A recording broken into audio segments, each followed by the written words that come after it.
First contact. The void between stars stretched endlessly as the human exploration fleet, led by the U.S. Curiosity, cruised at a steady pace through what they believed to be uncharted space. Captain Elena Rodriguez sat comfortably in her command chair, one leg casually crossed over the other as she reviewed the data from their latest stellar survey. "Captain, I'm detecting unusual energy signatures ahead," Lieutenant Commander Hiroshi Tanaka reported from the sensor station. His brow furrowed as his fingers danced across the holographic interface. "Pattern suggests artificial origin. Definitely not natural." Rodriguez straightened in her chair, curious but not alarmed.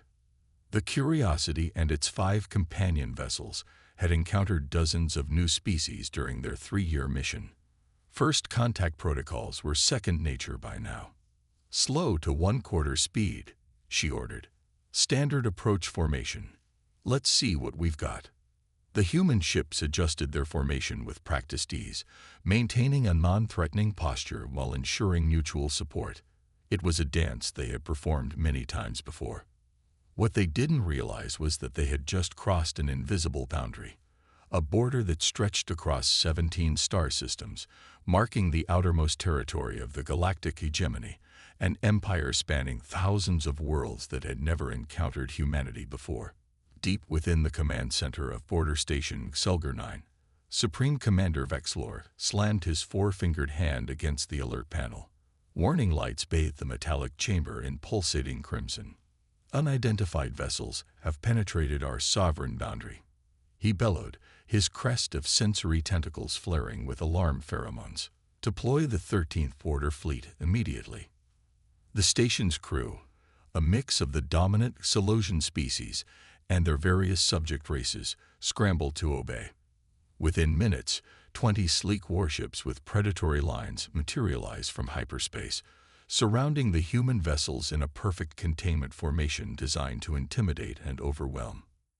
Aboard the Curiosity, the tactical officer announced calmly, "Captain, multiple vessels have just appeared around us.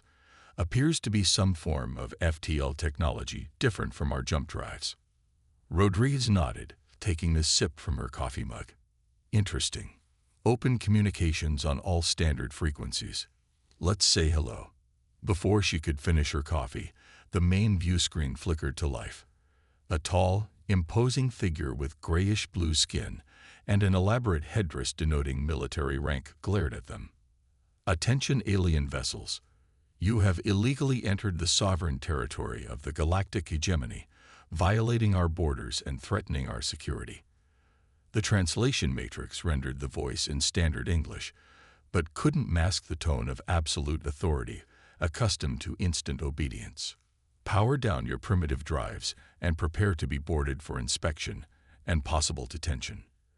A moment of silence filled the Curiosity's bridge before Rodriguez set down her coffee mug, lips quirking into a slight smile. "This is Captain Elena Rodriguez of the United Earth exploration vessel Curiosity. We weren't aware this region was claimed territory. No star charts we've encountered show any territorial markers or beacons." The alien commander's sensory tentacles writhed with what the human crew assumed was agitation. "Ignorance of our dominion is no excuse. The hegemony has ruled these stars for 7,000 cycles. Your compliance is not requested, it is demanded." Rodriguez exchanged glances with her first officer, Commander Adebayo, who rolled his eyes slightly. They had encountered territorial species before, but this level of pomposity was new. "We're on a peaceful scientific mission," Rodriguez replied evenly. "We're happy to acknowledge your territorial claims and discuss diplomatic relations, but boarding won't be necessary." The alien commander seemed taken aback by this response. In the 7-millennium history of the hegemony, species typically responded to first contact with either terrified submission or futile resistance. This casual, almost dismissive response was unprecedented. "You do not seem to comprehend your situation," the commander sputtered. "You are surrounded by the most powerful fleet in this sector, armed with disintegration cannons capable of reducing your vessels to their component atoms." Rodriguez nodded thoughtfully. Those are impressive credentials. We'd be interested in learning more about your technology through peaceful exchange. Would your government be open to establishing diplomatic relations with United Earth? The commander's facial features contorted in what might have been confusion or outrage.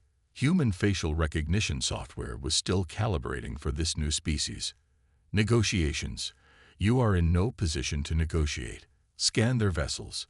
He ordered someone off-screen. Assess their weapons capabilities. The human crew waited patiently during the scan. Lieutenant Tanaka murmured, "Their scanning technology is remarkably invasive. Should I raise passive countermeasures, Captain?" Rodriguez considered for a moment, then shook her head. "Let them look. First impressions matter." The hegemony commander reappeared moments later, his expression noticeably more relaxed.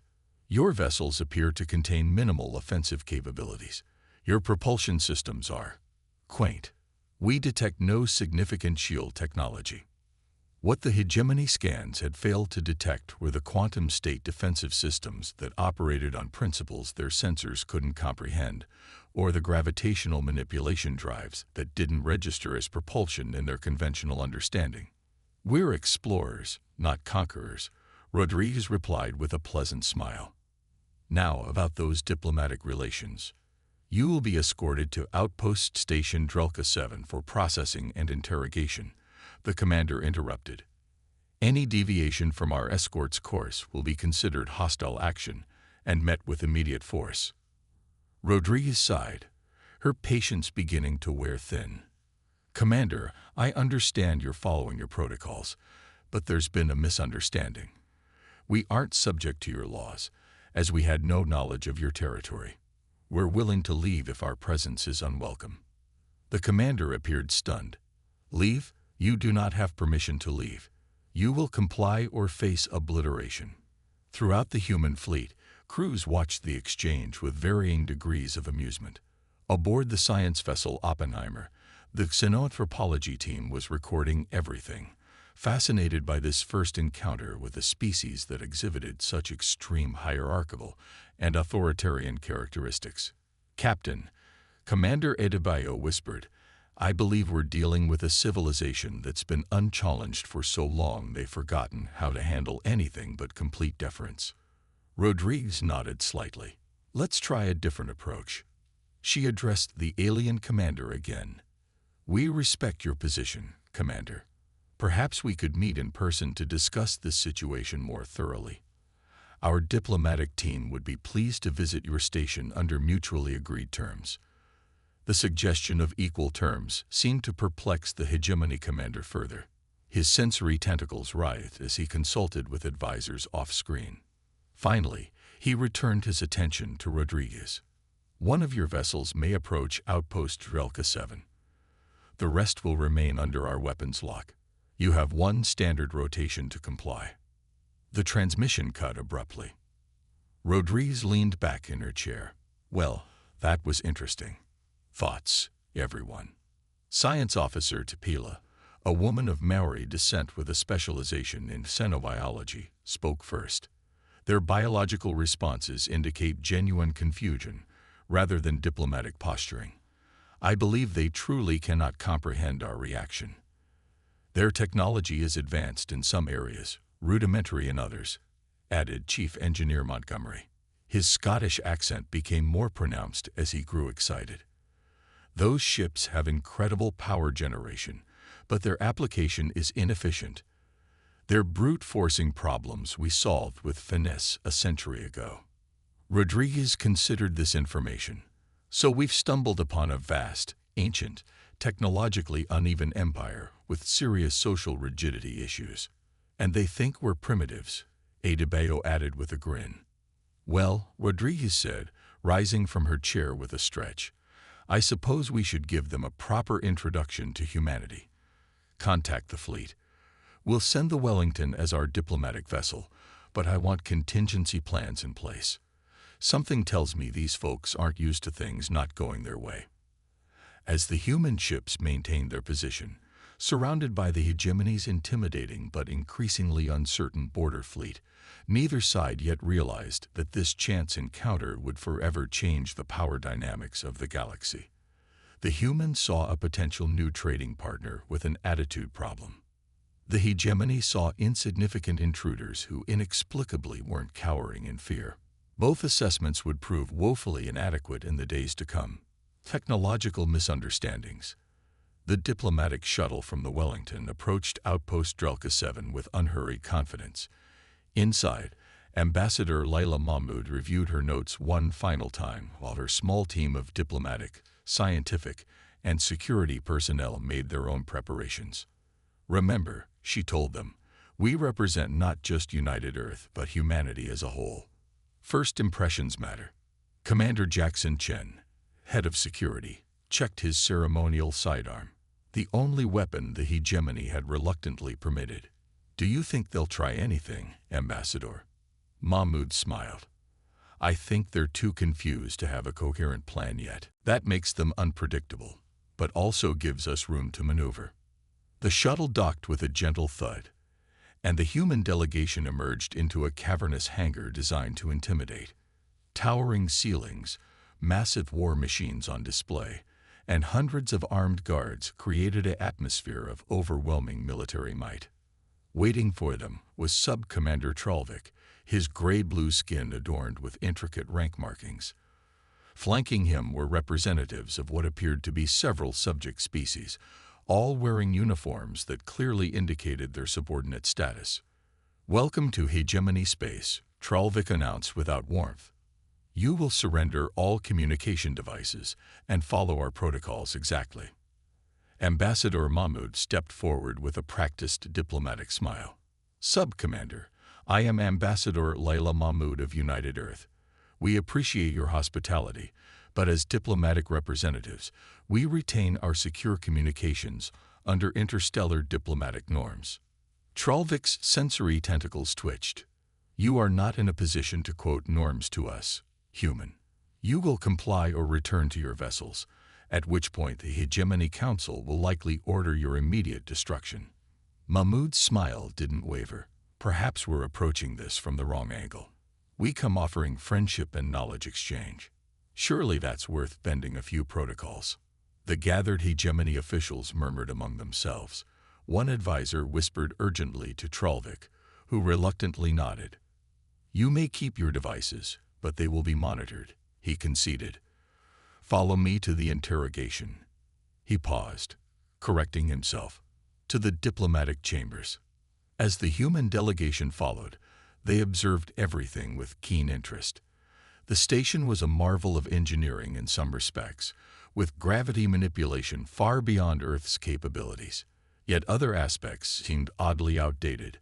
Physical control panels rather than neural interfaces, visible weapon emplacements rather than integrated defense systems. The diplomatic chambers turned out to be a stark, intimidating room with uncomfortable seating arrangements clearly designed to place visitors at a psychological disadvantage. The humans took their seats without comment, maintaining pleasant expressions. "Now," Tralvik began, "you will explain your presence in our territory, your origins, your capabilities, and your intentions." Ambassador Mahmoud nodded. "I'm happy to share information about humanity and our exploration mission. In return, we'd appreciate learning more about the galactic hegemony and its people." This simple request for reciprocity seemed to baffle Tralvik. "You are not here to make requests. You are here to provide information." "I understand you see it that way," Mahmoud replied gently. "But diplomatic exchange is, by nature, reciprocal. We're happy to go first, however." She activated a holographic display from her wristband, causing several hegemony guards to raise their weapons in alarm. Mahmoud paused, eyebrows raised. "It's just a presentation," she explained calmly. Tralvik waved the guards down, though they remained tense. The hologram expanded to show the Milky Way galaxy, with a tiny section highlighted.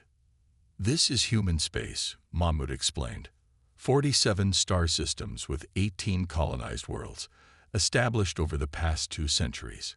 We're relatively new to interstellar travel compared to many species we've encountered. The display zoomed in to show Earth and its colonies, with statistics on population, resources, and basic societal structures. Nothing classified or particularly sensitive. Standard first contact information. Your territory is minimal, Tralvik observed with poorly disguised relief, and your expansion rate is remarkably slow.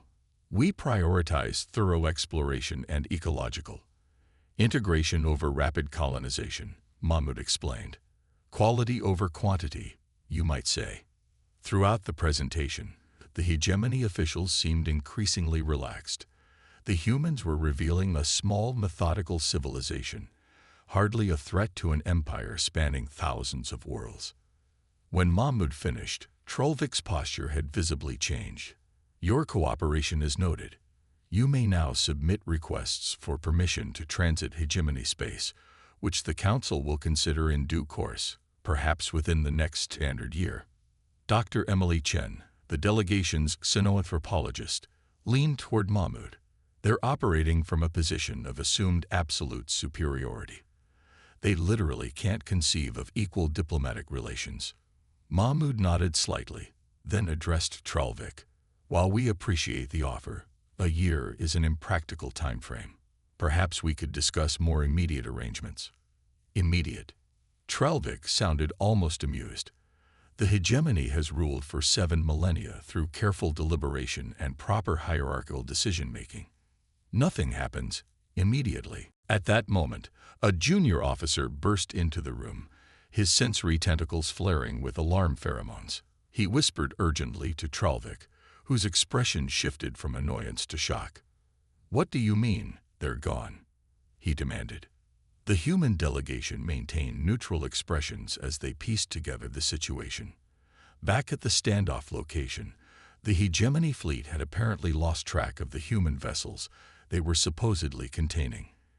"Ambassador," Tralvik said with forced calm, "would you happen to know where your fleet has gone?" Mahmoud blinked innocently. "I assume they're exactly where they were ordered to remain. Perhaps there's an issue with your tracking systems." "Our tracking systems do not simply malfunction," Tralvik insisted.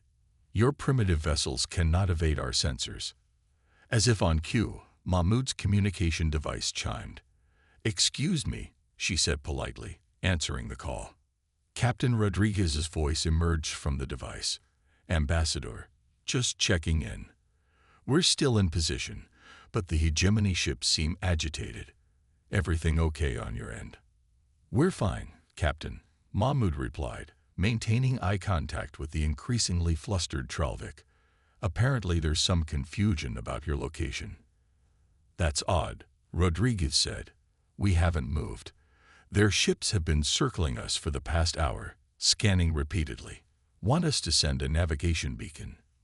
Mahmoud smiled at Tralvik. "Captain Rodriguez offers to send a navigation beacon to help your fleet locate them." The humiliation was palpable as Tralvik conferred with his officers. What the hegemony didn't understand was that human quantum state technology allowed their ships to exist in a slightly phase-shifted reality when necessary, fully present, but invisible to conventional sensors. The diplomatic meeting deteriorated rapidly after that. The hegemony officials, embarrassed and increasingly concerned, cut the session short and escorted the human delegation back to their shuttle with minimal courtesy. As they departed, Commander Chen couldn't suppress a grin. "Think they got the message?" "That we're not what we seem," Mahmoud replied. "Perhaps, but I'm more concerned about what happens next. Embarrassed empires rarely react rationally." Back on the Curiosity, Captain Rodriguez received the returning diplomatic team with interest. "How did it go?"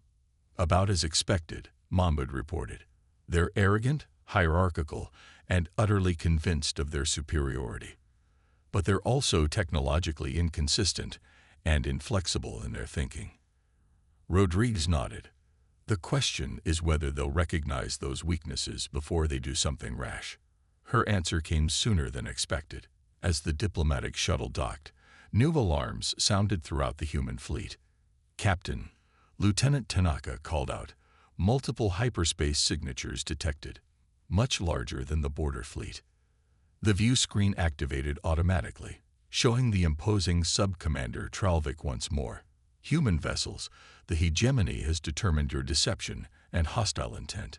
The 7th Battle Fleet has been deployed. You have 1 standard hour to surrender unconditionally or be destroyed. As the transmission ended, the sensors revealed the truth of the threat. 50 capital ships had emerged from hyperspace, forming a battle sphere around the human fleet. Rodriguez sighed, setting down her coffee mug. Well, that escalated quickly. All ships, battle stations. Let's show them what they're really dealing with. The hegemony's response. The hegemony's 7th Battle Fleet was a sight to behold. Massive dreadnoughts with sweeping, predatory lines hung in space alongside sleek cruisers and swarms of smaller attack craft. Their hulls gleamed with a metallic blue-gray sheen, adorned with the intimidating insignia of an empire that had known 7,000 years of dominance. Aboard the flagship Unyielding Doctrine, Grand Admiral Zexmar watched the human vessels with contempt. 5 small exploration ships and 1 slightly larger command vessel, hardly worth deploying a battle fleet against. But the strange disappearing act they had performed concerned the hegemony high command enough to warrant his personal attention. Their response to our ultimatum? He inquired, his voice carrying the weight of countless victories. None yet, Grand Admiral, his communications officer replied. They appear to be conferring among themselves. Zexmar's sensory tentacles twitched with amusement. Of course they are. They must be terrified. The truth aboard the human vessels was quite different. An emergency conference call between the 6 captains had quickly reached consensus, and Captain Rodriguez was now briefing her crew. The hegemony has mistaken our restraint for weakness and our diplomacy for fear, she told them, her voice steady and calm. We're now implementing First Contact Protocol 17B. Commander Adebayo nodded grimly. The Education by Demonstration Protocol. It's been a while. Let's hope they're quick learners, Rodriguez replied. All hands to defense stations. Reactive shields at maximum. No offensive actions without direct orders. Throughout the human fleet, crews moved with practiced efficiency, but there was no panic, no fear, just the calm professionalism of people who had trained for this scenario and many worse ones. On the Unyielding Doctrine, Grand Admiral Zexmar's patience was wearing thin. Send another demand. Make it clear that this is their final opportunity. The message was transmitted, and this time, Captain Rodriguez responded immediately. Her image appeared on the hegemony command screens, still sitting comfortably in her chair, still with that insufferable hint of a smile. Grand Admiral, I presume. I'm Captain Elena Rodriguez of United Earth. I must inform you that your presence here constitutes a significant escalation. We remain open to diplomatic solutions, but we are prepared to defend ourselves if necessary. Zexmar was momentarily speechless at the audacity. This human dared to speak as if they were equals, as if her tiny fleet posed any challenge to his armada. You speak of defense. He finally replied, his voice dripping with disdain. Your scans revealed no significant defensive capabilities. Your destruction will serve as an example to any who would trespass in hegemony space. Rodriguez's expression didn't change. I suggest you scan us again, more thoroughly this time. Intrigued despite himself, Zexmar ordered a comprehensive sensor sweep of the human vessels. The results came back moments later, causing confusion among his sensor officers. Admiral, something has changed, one reported hesitantly. We're detecting energy fields around their vessels that weren't there before. The readings are unusual. Explain, Zexmar demanded. The fields don't match any known shield technology in our database. They appear to be some form of reactive quantum barrier, but the power requirements should be impossible for vessels that size. Zexmar considered this information. A trick, perhaps, some deception to delay the inevitable. He would not be made a fool of. Enough games. Target the smallest vessel and fire a single disintegration cannon. Let's see how their mysterious shields hold up. The order was carried out immediately.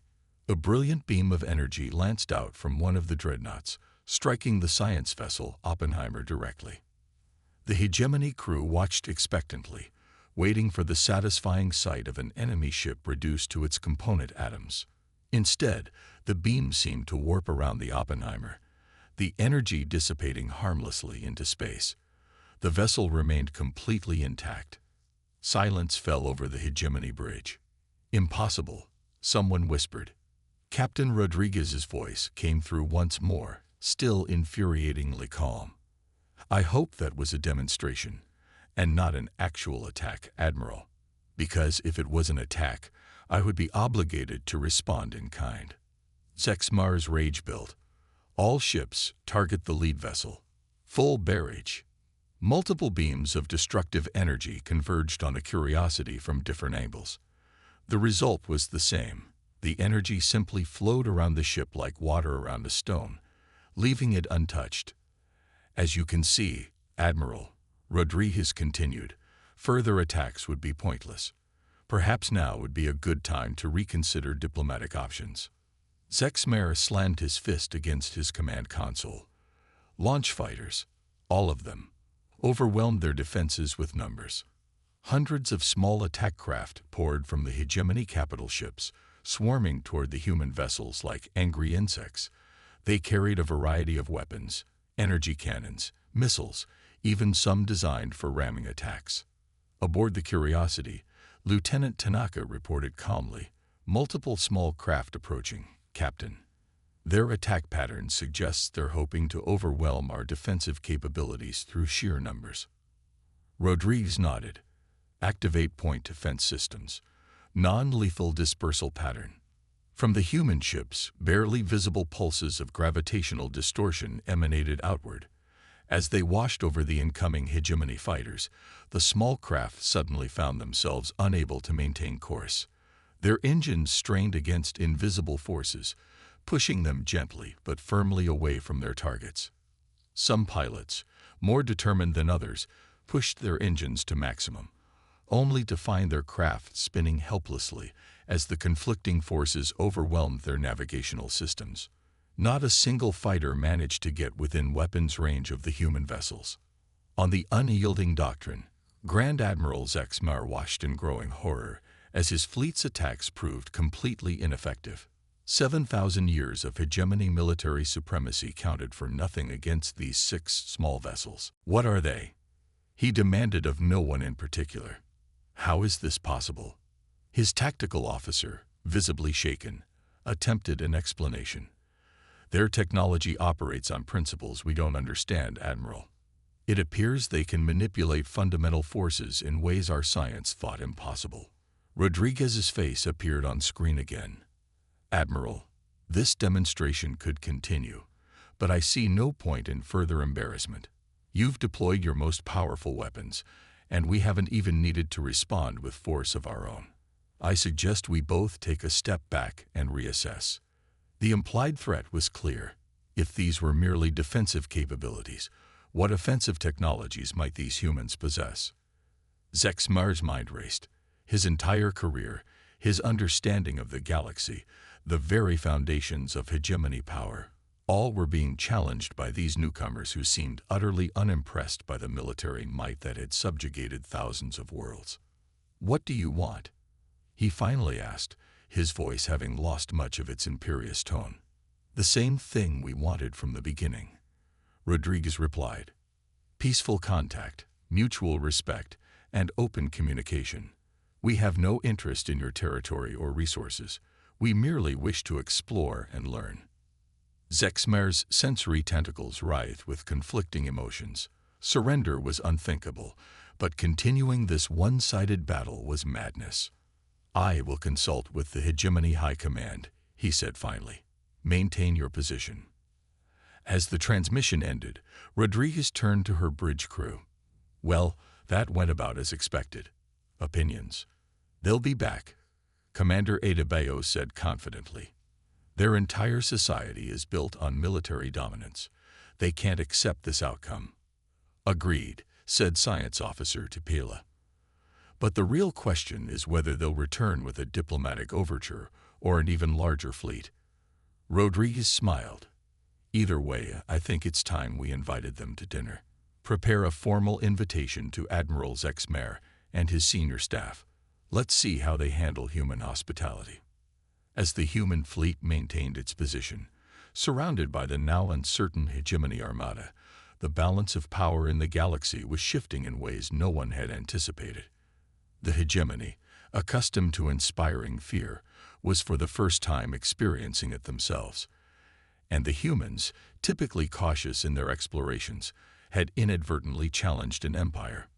What neither side fully realized yet was that the true confrontation would not be decided by weapons or shields, but by the fundamental differences in how their societies functioned, and which approach would prove more adaptable to an evolving galaxy.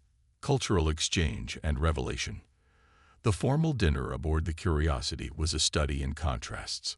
One side of the table featured the human delegation, relaxed, diverse in appearance, engaging easily with one another across rank and specialization. The other side held the hegemony representatives, rigidly hierarchical, carefully arranged by rank, uncomfortable with the casual atmosphere. Grand Admiral Zexmer sat opposite Captain Rodriguez, his posture stiff, his sensory tentacles carefully controlled to reveal no emotion. He had accepted the invitation against the advice of his security chief, driven by a need to understand these puzzling humans. "This vessel is not what I expected," he admitted, looking around the warmly lit dining room with its living plants and artwork from various Earth cultures. Rodriguez smiled. "What were you expecting, Admiral? More weapons, less comfort."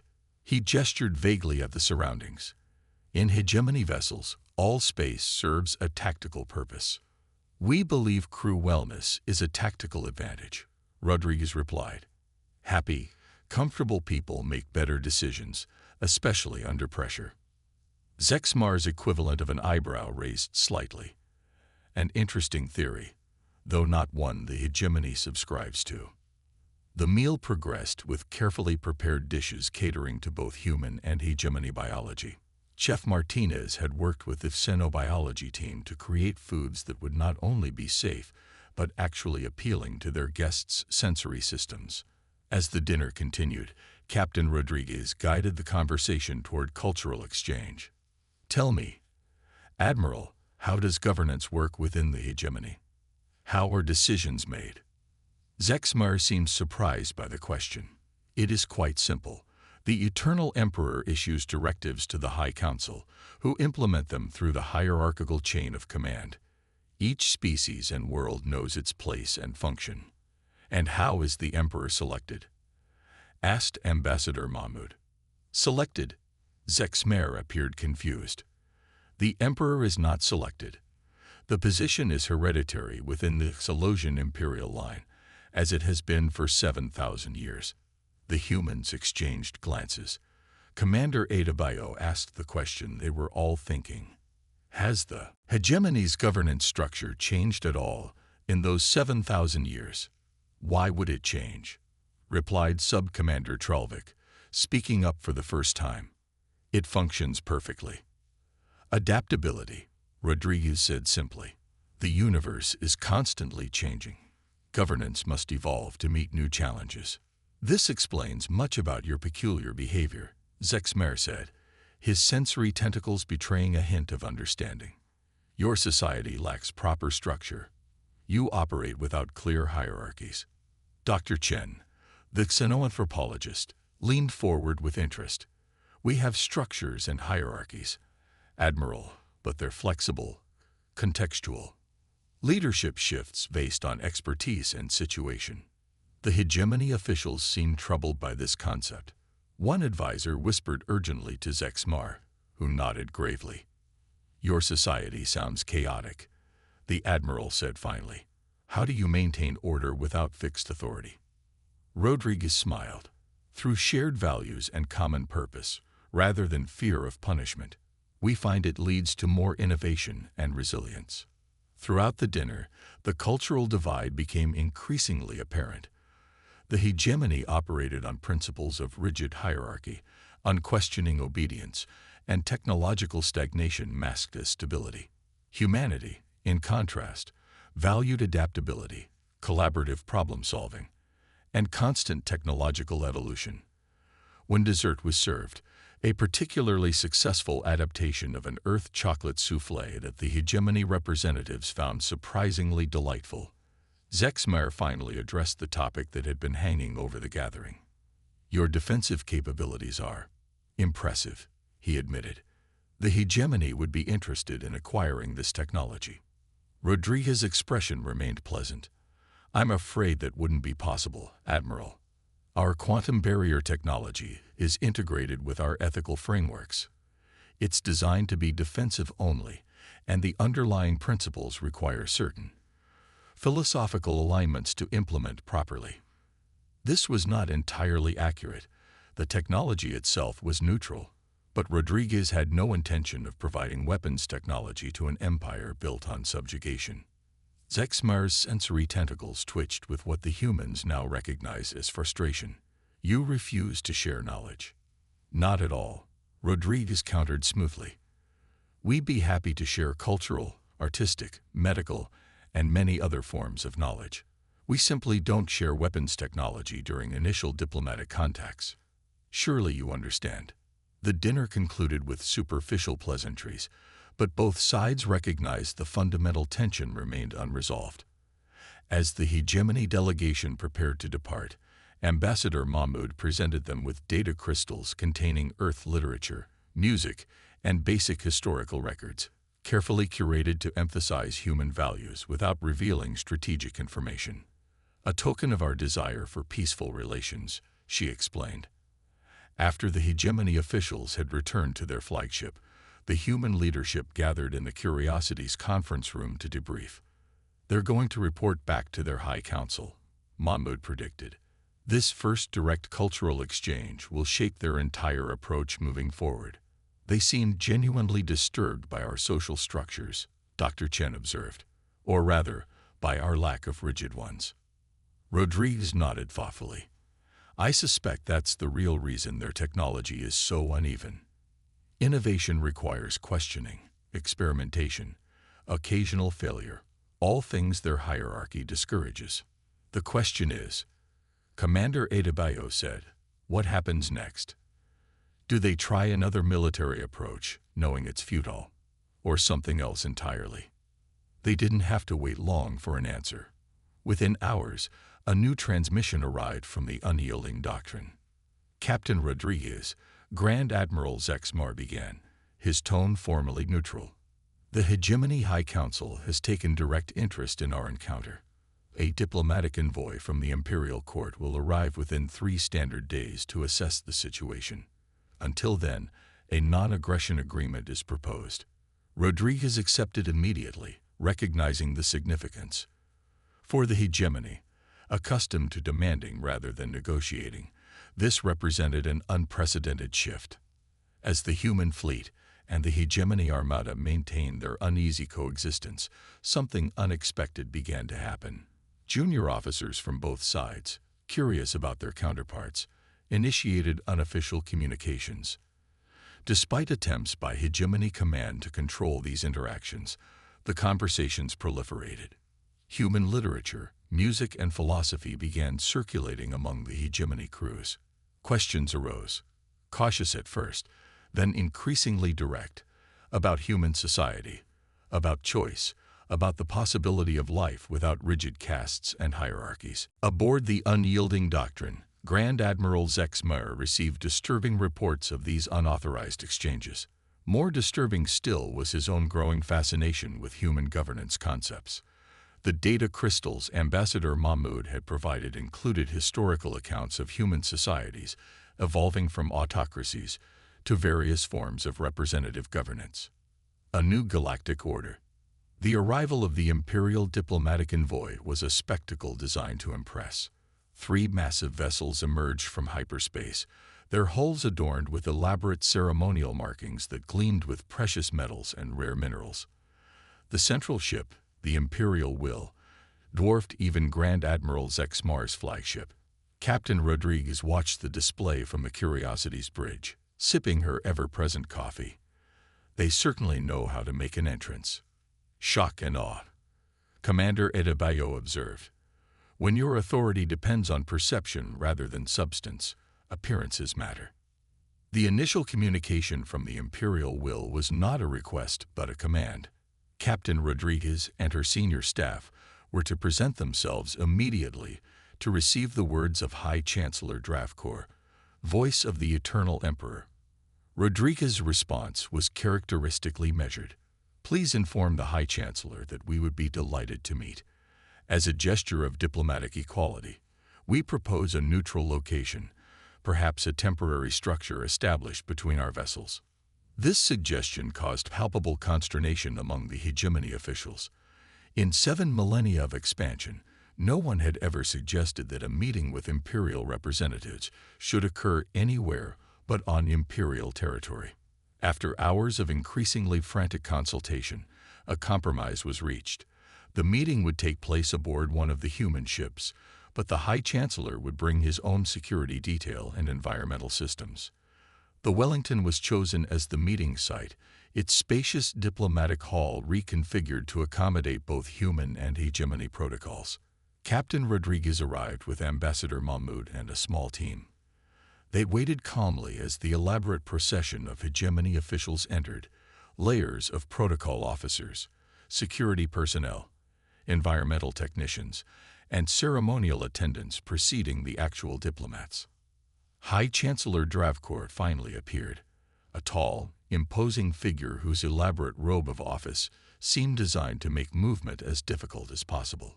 His crest of sensory tentacles was dyed in imperial colors, and various technological augmentations gleamed at his temples. I speak with the voice of the Eternal Emperor, he began without preamble, his translator rendering his words into precisely formal English. The might and wisdom of the hegemony extend to you. Your existence has been acknowledged. Rodriguez managed to keep her expression neutral, though the corners of her eyes crinkled slightly. High Chancellor, welcome aboard the Wellington. I'm Captain Elena Rodriguez of United Earth, and this is Ambassador Layla Mahmoud. We're honored by your presence and look forward to productive discussions. The High Chancellor seemed momentarily taken aback by this straightforward greeting. He recovered quickly. The Eternal Emperor has considered your incursion into hegemony space and your unusual technological capabilities. In his infinite wisdom, he offers you a place within the hegemony as a protected protectorate. Ambassador Mahmoud stepped forward smoothly. We're grateful for the Emperor's consideration. Perhaps you could clarify what being a protected protectorate would entail. It is a position of great honor, the Chancellor explained with evident pride. You would retain limited autonomy over your existing worlds while benefiting from hegemony protection. Your technology would be evaluated and integrated where deemed appropriate.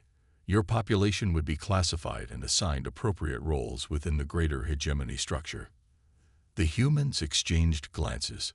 The offer was essentially colonization dressed up as an honor. That's a generous proposal, Rodriguez replied carefully. However, United Earth values its independence.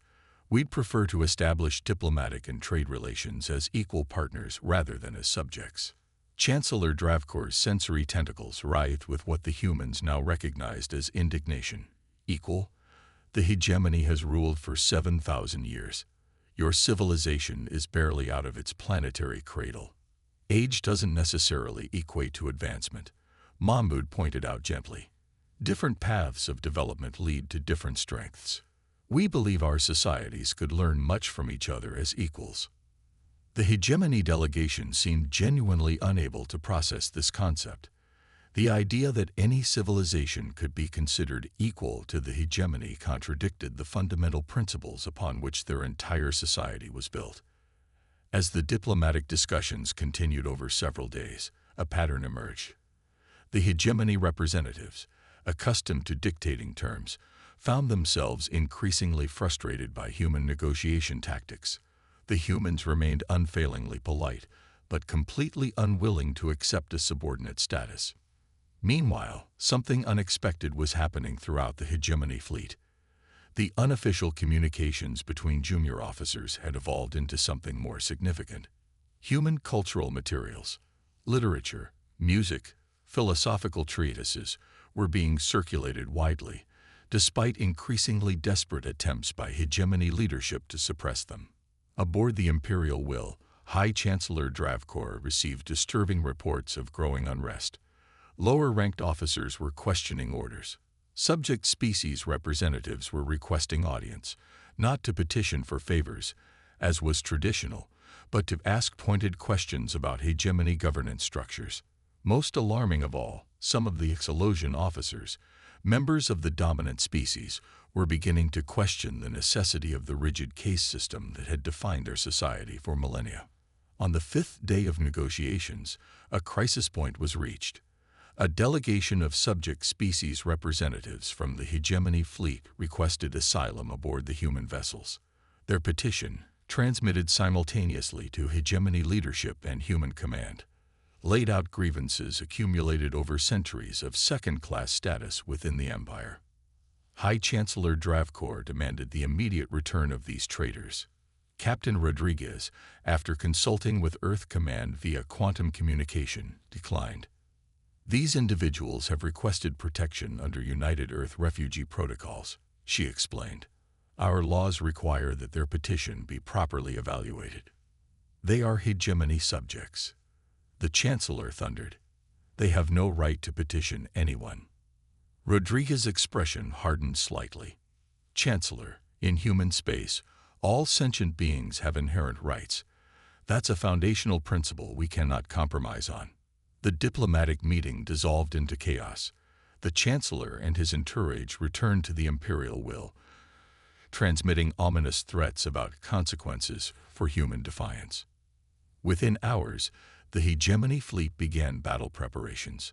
Additional warships arrived through hyperspace, bringing their numbers to over 100 capital ships. The human vessels, still just 6 explorer craft, maintained their position and their calm. But as the hegemony prepared for what would surely be another futile attack, something unprecedented occurred. Aboard the dreadnought Unwavering Loyalty, the crew, a mix of Exolosians and subject species, refused orders to target the human vessels. The mutiny spread with astonishing speed. Throughout the fleet, crews who had been exposed to human concepts of self-determination and questioning authority began challenging their commanders. The rigid hierarchy that had defined the hegemony for 7 millennia began to fracture. Grand Admiral Zexmar, watching these developments with a complex mix of emotions, made a decision that would change the course of galactic history. Rather than attempting to suppress the uprising, he opened a channel to Captain Rodriguez. "Captain," he said, his voice heavy with the weight of his choice, "the hegemony stands at a crossroads. What your presence has catalyzed cannot be undone." Rodriguez nodded solemnly. "Change is never easy, Admiral. But it can lead to something better." "Perhaps," Zexmar admitted. "I request your assistance in establishing communication with all vessels in the fleet. There is something I must say to everyone." Rodriguez agreed immediately. Working together, human and hegemony communication specialists created a network that allowed Zexmar's transmission to reach every ship in the fleet simultaneously, something the hierarchical hegemony communication systems had never been designed to do.